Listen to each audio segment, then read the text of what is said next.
by the opposition. Yes, great. We have the first tribal woman president.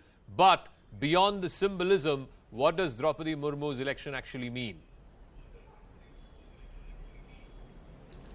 Why do you say that it is only a symbolism?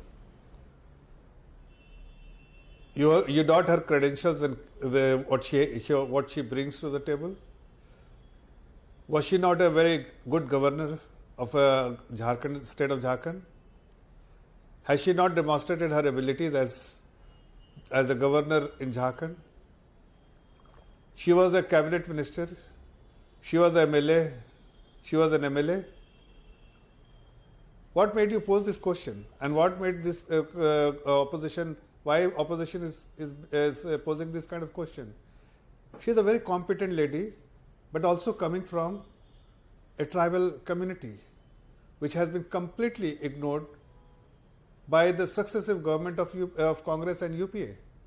Today, the Honorable Prime Minister has acknowledged the fact that every section of the society needs to be given representation, and that's why to empower poor and marginalized and the community which has been ignored, the Honorable Prime Minister has given representation to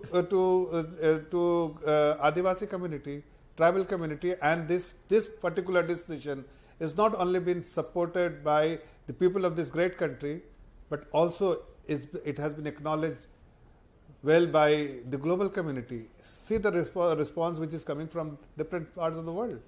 Everybody appreciates the decision which has been taken by the Honorable Prime Minister, that he has chosen, or India has chosen the right candidate, a woman, a Dalit, a Adivasi, a tribal, which has been completely ignored, and yet the India government has chosen a right candidate.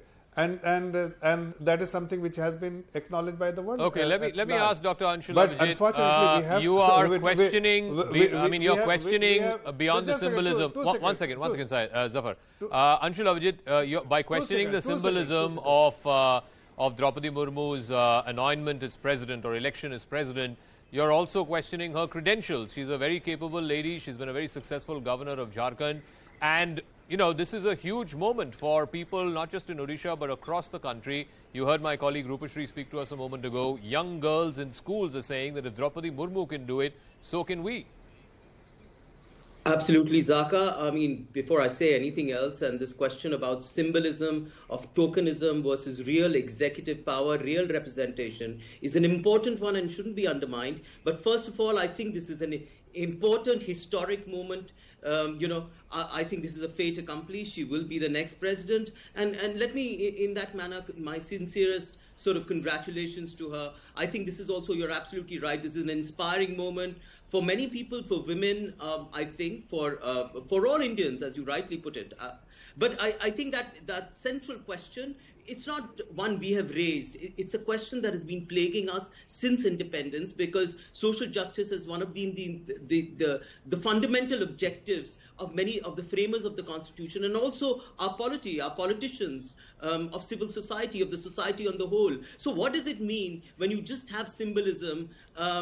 I think symbolism has a place. It's definitely a beginning, but unless it is followed through by real political action in which power is devolved to people who have been marginalized, who have been historically prejudiced against, then it will only remain in the realm of rhetoric. So that is what we mean. That symbolism and tokenism has a place in democracy because it is the starting blocks of doing something better. But there are privileges that have been accorded to historically to groups for centuries, and not so for other groups. When will that real power come? That is the moot question that remains with us. That is not taking anything away from Madam Murmu, who I have great respect for, who I applaud this moment as well.